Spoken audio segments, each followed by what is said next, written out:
Sir, Kumaraswamy ಅವರು ಮೂಡ ಪ್ರಕರಣ 2005ರಲ್ಲೇ ಆಗಿತ್ತು.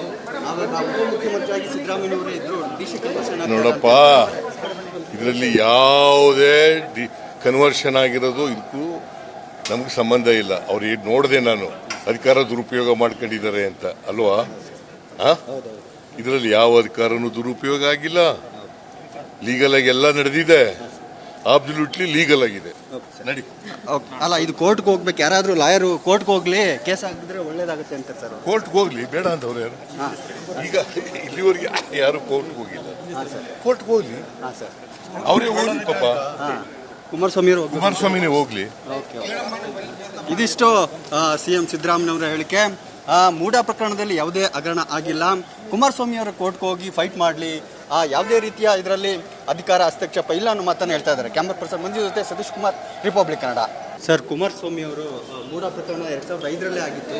ಆವಾಗ ಉಪಮುಖ್ಯಮಂತ್ರಿಯಾಗಿ ಸಿದ್ದರಾಮಯ್ಯನವರೇ ಇದ್ರು. ಡಿಸಿ ಕನ್ವರ್ಷನ್ ನೋಡಪ್ಪ, ಇದರಲ್ಲಿ ಯಾವುದೇ ಕನ್ವರ್ಷನ್ ಆಗಿರೋದು ಇದಕ್ಕೂ ನಮ್ಗೆ ಸಂಬಂಧ ಇಲ್ಲ. ಅವ್ರು ನೋಡಿದೆ ನಾನು ಅಧಿಕಾರ ದುರುಪಯೋಗ ಮಾಡ್ಕೊಂಡಿದ್ದಾರೆ ಅಂತ ಅಲ್ವಾ?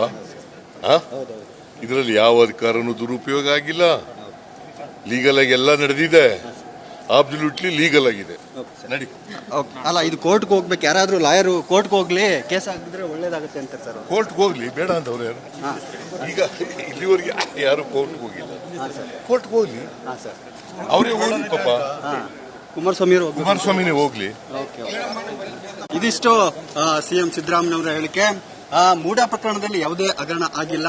ಕುಮಾರಸ್ವಾಮಿ ಅವರ ಕೋರ್ಟ್ಗೆ ಹೋಗಿ ಫೈಟ್ ಮಾಡಲಿ, ಯಾವುದೇ ರೀತಿಯ ಇದರಲ್ಲಿ ಅಧಿಕಾರ ಹಸ್ತಕ್ಷೇಪ ಇಲ್ಲ ಅನ್ನೋ ಮಾತನ್ನು ಹೇಳ್ತಾ ಇದ್ದಾರೆ. 2013 ಚುನಾವಣೆ ಬಂತು.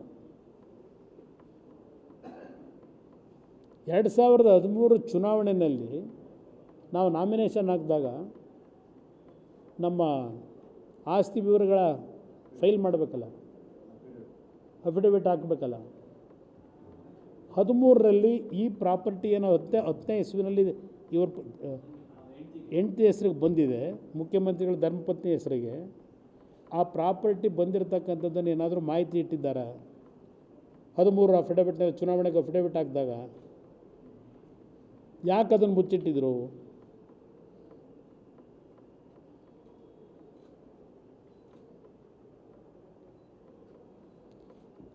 ಮತ್ತೆ 3 ವರ್ಷ ಏನು ಚರ್ಚೆ ಇಲ್ಲ ಅದರ ಬಗ್ಗೆ. ದಾನ ತಗೊಂಡ್ರು. 2014ಕ್ಕೆ ಮೂಡಾಗ ಒಂದು ಲೆಟ್ರ್ ಬರೀತಾರೆ, ನನ್ನ ಜಾಗದಲ್ಲಿ ನಾನು ಖರೀದಿ ಮಾಡಿದಂಥ ಭೂಮಿ ಅಂತಾರೆ. ಇಲ್ಲಿ ದಾನ ತಗೊಂಡಿರೋದು ಅಂದರೆ ಅವರ ಅಣ್ಣ ಖರೀದಿ ಮಾಡಿರೋದು ಇನ್ನೆಲ್ಲ ಹೇಳ್ಕೊಂಡಿರ್ಬೋದು.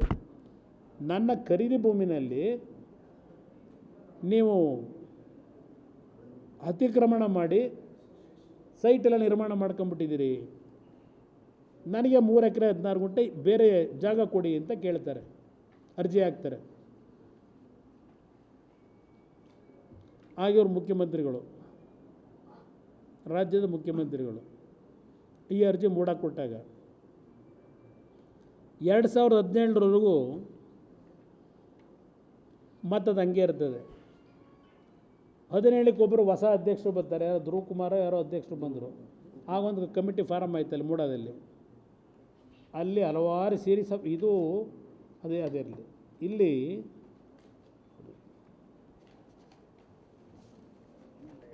ಇಲ್ಲ ಕೊಡಿ, ಇಲ್ಲ ಇಲ್ಲ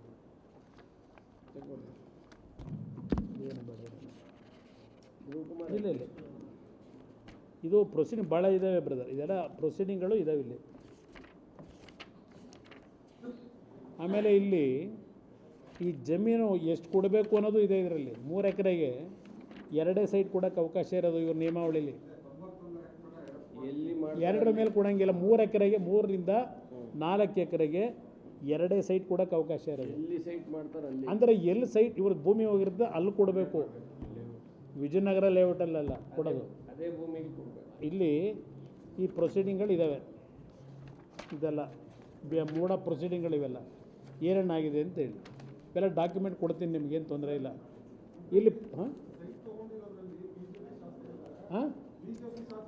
ಒಂದು ನಿಮಿಷ ಇರಿ. BJP ಶಾಸಕರವರು, ಜನತಾ ದಳದವರು, ಯಾರವರೇ ಎಲ್ಲರ ಮೇಲೂ ಆಕ್ಷನ್ ತಗೊಳ್ಳಿ. ಇಲ್ಲಿ ನಾನು ಹೇಳ್ತಿರೋ ಪ್ರಶ್ನೆ, ಮುಖ್ಯಮಂತ್ರಿಗಳು ಅವ್ರು ಯಾರೋ ತಗೊಂಡವ್ರೆ ಇವ್ರು ಯಾರೋ ತಗೊಂಡವ್ರೆ ಅಂತೇಳಿ ಕಾರಣ ಕೊಟ್ಟರೆ ಅಧಿಕಾರ ದುರುಪಯೋಗ ಮುಚ್ಚೋಗುತ್ತೆ ಅಂತ ಹೇಳೋಕ್ಕಾಗಲ್ಲ. ಒಬ್ಬ ಜವಾಬ್ದಾರಿಯುತ ಮುಖ್ಯಮಂತ್ರಿ ನಾನೇ 4 ಕೇಸ್ ಎದುರಿಸ್ಲಿಲ್ವೇ ಡಿನೋಟಿಫಿಕೇಷನ್ ಮಾಡಿದೆ ಅಂತ ಹೇಳಿ. ಇದೇ 2009-13 BJP ಸರ್ಕಾರ ನನ್ನ ಮೇಲೆ 4 ಕೇಸ್ ಹಾಕಲಿಲ್ವಾ ಡಿನೋಟಿಫಿಕೇಷನ್ ಮಾಡಿದ್ದೀನಿ ನಾನು ಅಂತ ಹೇಳಿ. ಡಿನೋಟಿಫಿಕೇಷನ್ ನಾನು ಮಾಡಿದ್ದು ನಾನು ಪಾಸ್ತಿ ಬರ್ಸ್ಕೊಳಕ್ಕೆ ಮಾಡಿದ್ನಾ?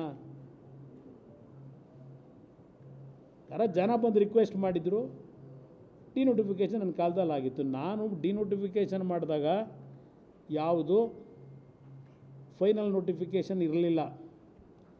10 ವರ್ಷ ಆದ್ರೂ ಸೈಟ್ ಮಾಡಿರಲಿಲ್ಲ, ನಿರ್ಮಾಣ ಮಾಡಿರಲಿಲ್ಲ, ಖಾಲಿ ಬಿಟ್ಕೊಂಡಿದ್ದರು. ಅಂಥವನು ಮಾಡಿದ್ನೇ ನಾನು ಕೋರ್ಟ್ ಮುಂದೆ ಹೋಗಿ ಕೈ ಕಟ್ಟೆ ಹಾಕೊಂಡು ನಿಂತ್ಕೊಳ್ಳೋದು ಪರಿಸ್ಥಿತಿ ಅನುಭವಿಸ್ದೆ. ಜಾಮೀನು ತಗೊಂಡೆ. ಇವರು ಬಂದ ಮೇಲೆ ಒಂದು ಕೇಸ್ ಹಾಕ್ಸೋರು ನನ್ನ ಮೇಲೆ, ನನಗೇನು ಸಂಬಂಧ ಇಲ್ಲದೆ ಇರೋದನ್ನ.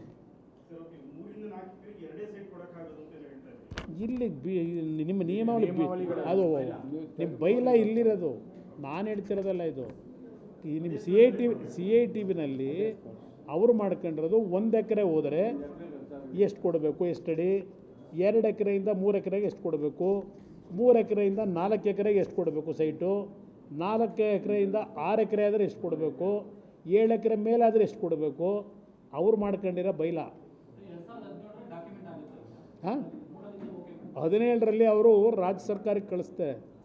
ಆಗ 60-40 ಇರುತ್ತಾಗ 60-40 ರೇಂಜ್ ಇರ್ತದೆ, ಅದೇ ರೇಷಿಯೋ ಸರ್ಕಾರಕ್ಕೆ ಕಳಿಸ್ತಾರೆ.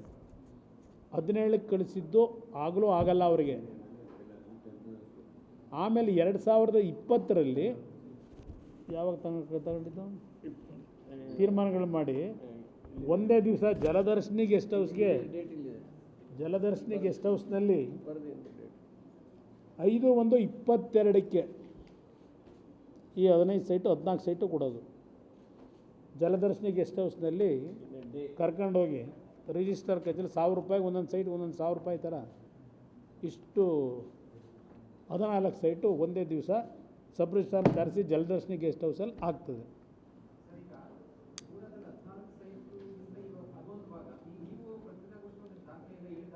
ಹಾಂ,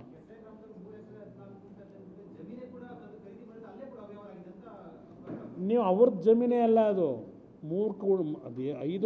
5 ಯಾರೋ 3 ಎಕರೆ 16 ಗುಂಟೆ ದೇವರಾಜುವಿಂದ ಖರೀದಿ ಮಾಡಿದ್ರಲ್ಲ, ಖರೀದಿ ಮಾಡಿದಾಗ ಅದು ದೇವರಾಜು ಜಮೀನಲ್ಲ, ಆ ಜಮೀನು ಮೂಡಾದ್ದು ಸರ್ಕಾರದ ಭೂಮಿ. ಅದು ಇದು ಇರೋದು ಪ್ರಶ್ನೆ ಮುಖ್ಯಮಂತ್ರಿಗಳಿಗೆ ನಾನು ಹೇಳೋದು.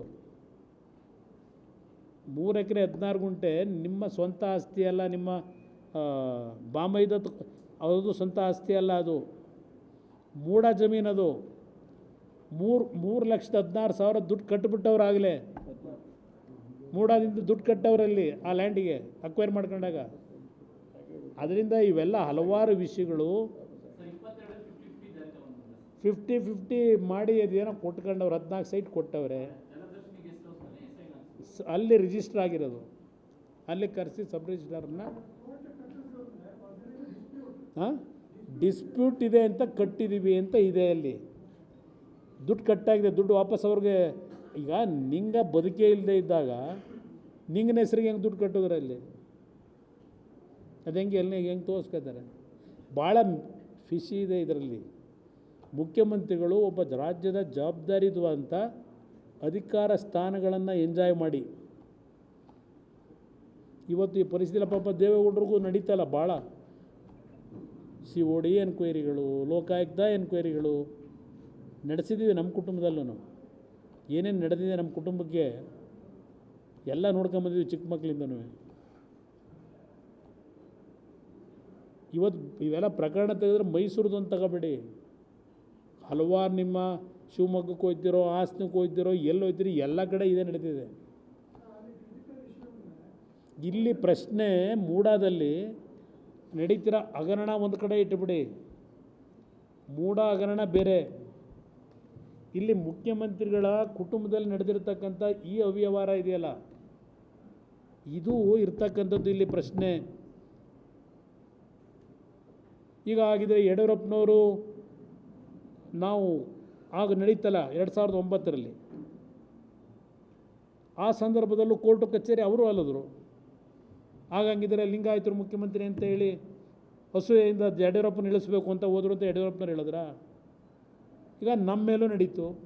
ಅಯ್ಯೋ ಕುಮಾರಸ್ವಾಮಿ ಏನೋ ಒಂದು ಬೆಳೆದ್ಬಿಟ್ಟ ಅಂತೇಳಿ ಕುಮಾರಸ್ವಾಮಿ ಮೇಲೆ ಆ ಜಾತಿ ಒಕ್ಕಲಿಗ ಅಂತ ಹೇಳ್ಬಿಟ್ಟು ನಡೀತಾ ನನ್ನ ಮೇಲೆ. ಈಗ ಶಿವಕುಮಾರ್ದೆ ನಡೀತಲ್ಲಪ್ಪ ಅವ್ರದ್ದು, ಏನು ಒಕ್ಕಲಿಗ ಅಂತ ಮಾಡಿದ್ರ?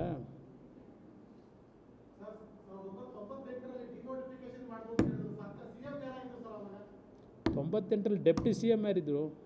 99 ಕಾಂಗ್ರೆಸ್ ಸರ್ಕಾರ ಬಂದಿದ್ದಲ್ವಾ? JH Patel C M. ಯಾವುದು ನನ್ನ ಸರ್ಕಾರವಾ? ಹಾಂ, ನಾನಿನ್ನೂ ಆಗ ರಾಜಕಾರಣದಲ್ಲಿ ಆ್ಯಕ್ಟಿವ್ ಆಗಿದ್ದೆ, ಇದು ಬಂದೇ ಇರಲಿಲ್ಲಪ್ಪ. ನನಗೆ ಕೇಳಿದ್ರೆ ನನ್ನೇನು ಮಾಡಲಿ? ಆವಾಗ ಯಾರು ಮಾಡೋರು ಅವ್ರನ್ನ ಕೇಳಬೇಕು, ನಾನು ಅದಕ್ಕೆ ಜವಾಬ್ದಾರನ?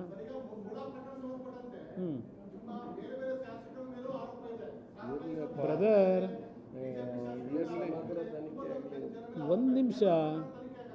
ಒಂದು ನಿಮಿಷ. ಯಾರ್ಯಾರ ಮೇಲೆ ಆರೋಪಗಳಿದೆ, ಯಾರ್ಯಾರು ಅಕ್ರಮವಾಗಿ ಏನೇನು ಮಾಡಿದ್ದಾರೆ, ಆ್ಯಕ್ಷನ್ ತಗೋಬೇಕಾದಂಥದ್ದು ಸರ್ಕಾರದ ಕರ್ತವ್ಯ. ನಾವು ಅಲ್ಲೆಲ್ಲೋ ಯಾರ್ದು ನಮ್ಮವ್ರು ಯಾರ್ದು ಆಗಿಬಿಟ್ಟಿದೆ ಅಂತೇಳಿ ಮೌನಿಗೆ ಶರಣಾಗೋಕ್ಕಾಗುತ್ತಾ? ಸರ್ಕಾರದ ಆಸ್ತಿ ಹೇಳ್ತಾರೆ, 3-4 ಸಾವಿರ ಕೋಟಿ ಅವ್ಯವಹಾರ ಅಂತ ಹೇಳ್ತಾರೆ. ಬಿಟ್ಬಿಡೋದ ಇದನ್ನು? ಅಯ್ಯೋ ನಮ್ಮವ್ರು ಯಾರೋ 4 ಜನ ಅವರೇ ಅಂತ ಹೇಳಿ ಬೇಡ, ನಾವು ಸೈಲೆಂಟ್ ಆಗ್ಬಿಡೋದಾ? ಹಾಂ, ಅವ್ರು ಮುಖ್ಯಮಂತ್ರಿಗಳು ಬರ್ತಾಯಿದ್ದಾರೆ, ಮುಖ್ಯಮಂತ್ರಿಗಳದು ಪ್ರಮುಖವಾಗಿದೆ ಅಲ್ವಾ? ಅದಕ್ಕೆ ಶಿವಕುಮಾರ್ ಅದಕ್ಕೆ ಹೇಳೋದು, ಬೇರೆಯವರು ಮಾಡಿದ್ರೆ ಇಲ್ಲಿ ಯಾತಕ್ಕೆ ಹೇಳ್ತೀನಿ ಅಂದರೆ, ಅವರು ಯಾವ ಪೊಸಿಷನಲ್ಲಿದ್ದಾರೆ. ಇವರು ಒಬ್ಬ ಮುಖ್ಯಮಂತ್ರಿಯ ಸ್ಥಾನದಲ್ಲಿದ್ದಾಗ, ಉಪಮುಖ್ಯಮಂತ್ರಿ ಸ್ಥಾನದಲ್ಲಿದ್ದಾಗ ನಡೆದಿರ್ತಕ್ಕಂಥ ಒಂದು ವ್ಯವಹಾರ.